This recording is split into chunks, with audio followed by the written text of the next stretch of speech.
Commission సహా అన్నింటినీ కూడా కూలంకుషంగా చర్చించి దాంతోపాటు కమ్యూనిటీ ఫీల్డ్ దేశవ్యాప్తంగా తీసుకోవాలనుకుంటున్న ఒక ఎజెండా పెట్టుకోవాలి. అందులో భాగంగా మధ్యప్రదేశ్ లాంటి ప్లేసెస్లో జరిగినటువంటి మీటింగ్స్ కూడా అటెండ్ అయ్యి అక్కడ వాళ్ళ డేటా కూడా తీసుకోవడం జరిగింది.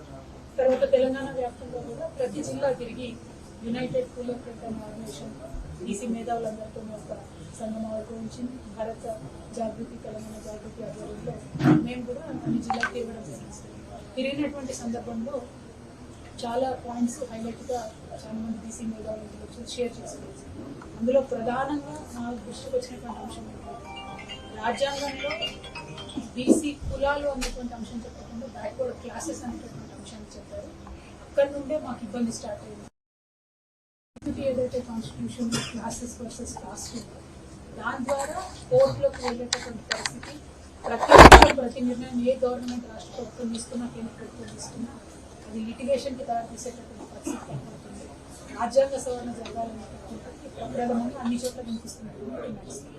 సరే, రాజ్యాంగ సవరణ జరగాలి అంటే అత్యధిక మెజారిటీ పార్టీలు సాధ్యపడుతుంది అనేటటువంటి అంశం మీద కూడా భిన్నమైనటువంటి అభిప్రాయాలు వచ్చింది.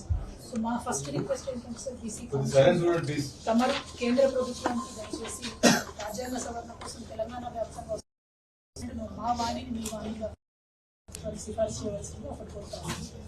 రెండవది, విద్యా ఉద్యోగాలలో 27% రిజర్వేషన్ వస్తుందని మనం సగర్వంగా చెప్పుకుంటున్నప్పుడు including UPSC any central government పోస్టులో 7-8% ఎక్కువ బీసీలు లేరు అనేటటువంటి డేటా రిపీటెడ్గా రాజ్యసభలో లోక్సభలో కేంద్ర ప్రభుత్వం ఇస్తూ వచ్చింది.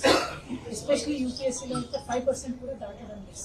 ఇంకా గవర్న్ అని మనం అనుకుంటాము. పొజిషన్స్లో బీసీల సంఖ్య దాటడం లేదు. సో దానికి పటిష్టమైనటువంటి చర్యలు కేంద్ర ప్రభుత్వం తీసుకెళ్లాలని చెప్పి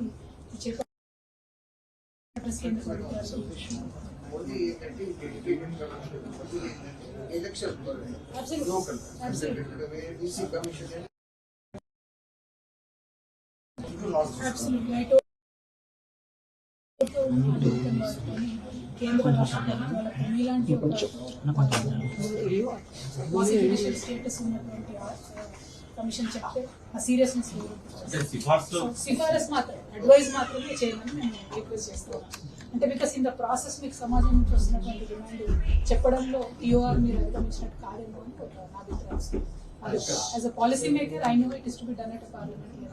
బట్ మీ దగ్గర నుంచి అడ్వైస్ వస్తే మాలాంటి వాళ్ళకి రిఫర్ చేయడానికి మేము అడ్వైస్ చేశాము. తెలంగాణ ప్రజల డిమాండ్ చెప్పడానికి ఈ రెండు ప్రధానంగా కేంద్ర ప్రభుత్వం అంశం. ఐఐటి, ఐఐఎం లాంటి ప్రెస్టీజియస్ ఇన్స్టిట్యూట్స్ లో ఎంతో పోరాటం చేస్తే తప్ప ఓబీసీ కోటా ఫుల్ఫిల్ అవ్వడం లేదు. అది ఇయర్ ఆన్ ఇయర్ జరుగుతున్నటువంటి వివక్ష. దానికి ఒక separate stream line green channel లాంటి సిస్టమ్ ఇవి పక్కన పెడితే రాష్ట్రంలో ఇవాళ జరుగుతున్నటువంటి ఎక్సైజ్ ఉన్నటువంటి అభిప్రాయం ఏంటంటే డెడికేటెడ్ కమిషన్ వేసి ఆ కమిషన్ పరిధిలోనే మొత్తం ఎన్యూమరేషన్ జరిగి ఉండాలి అనేటటువంటి ఒక అభిప్రాయం అయితే అంతటా వ్యక్తమవుతుంది. ఎందుకంటే రేపు పొద్దున రిజర్వేషన్ వ్యతిరేకించేటటువంటి ఆర్గనైజేషన్స్ కానీ వ్యక్తులు కానీ ఒకవేళ కోర్టుకి వెళ్ళి ఇవాళ ఎన్యూమరేషన్ గవర్నమెంట్ ప్లానింగ్ డిపార్ట్మెంట్ చేస్తుంది, ఆ సెకండరీ డేటాని ఇవాళ డెడికేటెడ్ కమిషన్ వాడుకొని సిఫారసులు చేసింది అని అంటే మళ్ళీ వచ్చేటటువంటి రిజర్వేషన్ కూడా అప్రిహెన్షన్ ఉంది. సార్, దాని క్లారిటీ గవర్నమెంట్ ఇస్తుందా, తమ ద్వారా ఇప్పిస్తారా అనే విషయం ఒకసారి తమ ఎందుకంటే ఆ ఎన్యూమరేషన్ మీద డౌట్ ఉంది కాబట్టి చాలా మంది డేటా షేర్ చేయడానికి ముందుకు రావడం లేదు. But as a social organization మేము చెప్తూ వస్తున్నాము, అసలు మన హెడ్ కౌంట్ అన్నా ఇవ్వాలి, మనం ఎంతమంది ఉన్నాం, ఎన్ని తరగతులు ఉన్నామన్నా లెక్క పెట్టేటటువంటి పరిస్థితి ఉండాలి. మీరు సహకరించండి సార్ మెసేజ్ మేము పంపుతాం. సో ఆ ఎన్యూమరేషన్ విషయంలో మాత్రం లేకపోతున్న లీగల్ సైన్స్ స్క్రూటినీకి నిలబడుతుందా లేదా అనేటటువంటి డౌట్. తద్వారా ఏమవుతుందంటే అసలు మొత్తం ఎక్సర్సైజ్ మీద డౌట్ వచ్చేటప్పుడు ఇప్పుడు కరెంట్లీ ఉన్నటువంటి గవర్నమెంట్ ఎన్నికల ముందు అంటే ఎన్నికల వాగ్దానం అన్నటువంటిది కంప్లీట్గా it is a contract between people and the political parties. ఆ రోజు వాళ్ళు చెప్పింది ఏంటి అంటే 42% మేము రిజర్వేషన్ రాజకీయ రిజర్వేషన్ ఇస్తామని చెప్పారు. సో ఇప్పుడు ఒక అనుమానం ఏముంది అని అంటే ఇన్ కేసు మీరు ఎన్యూమరేషన్లో డేటా ఎక్కువ వచ్చినా తక్కువ వచ్చినా మరి దాని ప్రభావం మీరు ఇచ్చినటువంటి వాగ్దానం ఒకటి వినిపిస్తూ ఉంది సార్. ఎక్కువనే వస్తుంది అనేటటువంటి కాన్ఫిడెన్స్ ఉంది. ఎందుకంటే నేషనల్ స్టేటస్ అప్పుడు మండల్ కమిషన్ చెప్పింది 52%. మరి 52% 63% బీహార్లో కనపడ్డట్టుగా ఉంది. కర్ణాటక వాళ్ళు ఇంతవరకు లెక్కలు బయటపడలేదు. అటువంటి సందర్భంలో ఈ 42% అనేది స్టాండ్ అవుతుందా, లేకపోతే ఎన్యూమరేషన్లో వచ్చిన డేటాను మీరు సిఫారసు చేస్తారా అనేటటువంటి అనుమానం ఒకటి బాగా ఉంది. సో మా సిన్సియర్ రిక్వెస్ట్ ఏంటంటే అసలు కమిషన్ వేసేంత వరకు వచ్చింది అలాంటి వాళ్ళు సామాజిక సంస్థలు వివిధ పొలిటికల్ పార్టీస్ చేసిన ఉద్యమాలతోని 11 months జాప్యం జరిగింది. అంటే ఇక్కడ ఒకటే చిన్న రిక్వెస్ట్, మీకు ఇచ్చినటువంటి టీఓఆర్లో కూడా మీరు 2 జడ్జిమెంట్లు రిఫర్ చేసి దాని ద్వారా ఇవ్వాలి. అన్ఫార్చునేట్లీ ఆ 2 జడ్జిమెంట్లో ఏముందంటే 50% క్యాపే రిఫర్ చేస్తారు. సో ఇప్పుడు మేజర్ అనుమానం ఏంటంటే 50% లోపే ఇవ్వడానికి మళ్ళీ కమిషన్ ఇదివరకే ఇచ్చినాం, దానికి ఆర్డినెన్స్ చేసి ఇదివరకు గవర్నమెంట్ కూడా 50% లోపల ఉండాలని ఇచ్చినటువంటి సందర్భం. అట్లాంటప్పుడు ఈ ఎక్సర్సైజ్ ఈ కమిషన్ ఎందుకు అనేటటువంటి పెద్ద అనుమానం. సో ఈ కమిషన్ ఇస్తే ఇంక్లూడింగ్ ముస్లిమ్స్, ఇంక్లూడింగ్ బీసీస్ అందరికీ కూడా రిజర్వేషన్ పెరుగుతుంది అనేటటువంటి ఒక ఆశ ఒక పక్క ఉంది, అప్రిహెన్షన్ ఒక పక్క ఉంది. We understand ultimate solution lies in parliament, but at the same time ఒక రాష్ట్రంలో జరుగుతున్న ఎక్సైజ్ పాజిటివ్ రిజల్ట్ ఎట్లా వస్తుందంటే ఇంకా ప్రశ్న రకంగా ఉంది. సో అంశాలన్నీ జోడించి మా కొన్ని డిమాండ్లు చెప్పడం జరిగింది. ఒకసారి మీరు లాస్ట్ పేజెస్లో కొన్ని డిమాండ్స్ నేను చదివిస్తాను.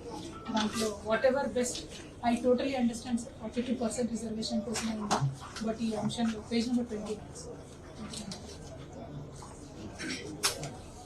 ఫస్ట్ పాయింట్ ఇప్పటి వరకు నేను మీకు విస్తారంగా చెప్పాను సార్. తెలంగాణలో జరుగుతున్న సమగ్ర కులగణనను శాస్త్రీయంగా నిర్వహించేలా కమిషన్ సూచించాను. అంటే మా రిక్వెస్ట్ ఏంటంటే సార్ ఇప్పటివరకు ఎన్యూమరేషన్ ప్లానింగ్ డిపార్ట్మెంట్ జరుగుతుంది, మరి దాన్ని కంప్లీట్గా మీకు బదలాయిస్తారా, కమిషన్ డేట్ ఎక్స్టెండ్ చేస్తారా? ఎందుకంటే 30 daysలో ఇంత పెద్ద టాస్క్ సమగ్రంగా చేయగలుగుతామా అనేటటువంటిది ఒక డౌట్ అయితే ఎక్స్ప్రెస్ అవుతాం సార్ సమాజం. కాబట్టి తర్వాత జాతీయ స్థాయిలో ఇప్పుడు జరుగుతున్నటువంటి కులగణనలో బీసీల గణన చేపట్టాలని తమరు. తర్వాత స్థానిక సంస్థల్లో బీసీలకు జనాభా దామాషా ప్రకారం అంటే ఈ 42% అన్న కన్ఫ్యూజన్ లేకుండా డిమాండ్ సరే కమిషన్ వచ్చింది. విద్యా ఉద్యోగ అవకాశాల్లో ప్రస్తుతం ఉన్న బీసీ రిజర్వేషన్లను బీసీ జనాభా దామాషా ప్రకారం పెంచేందుకు కమిషన్ సిఫార్సు. అంటే 22% ఉన్న అకార్డింగ్ టు ద సెన్సస్ ఇప్పుడు అడ్జస్ట్ చేసుకుంటారు.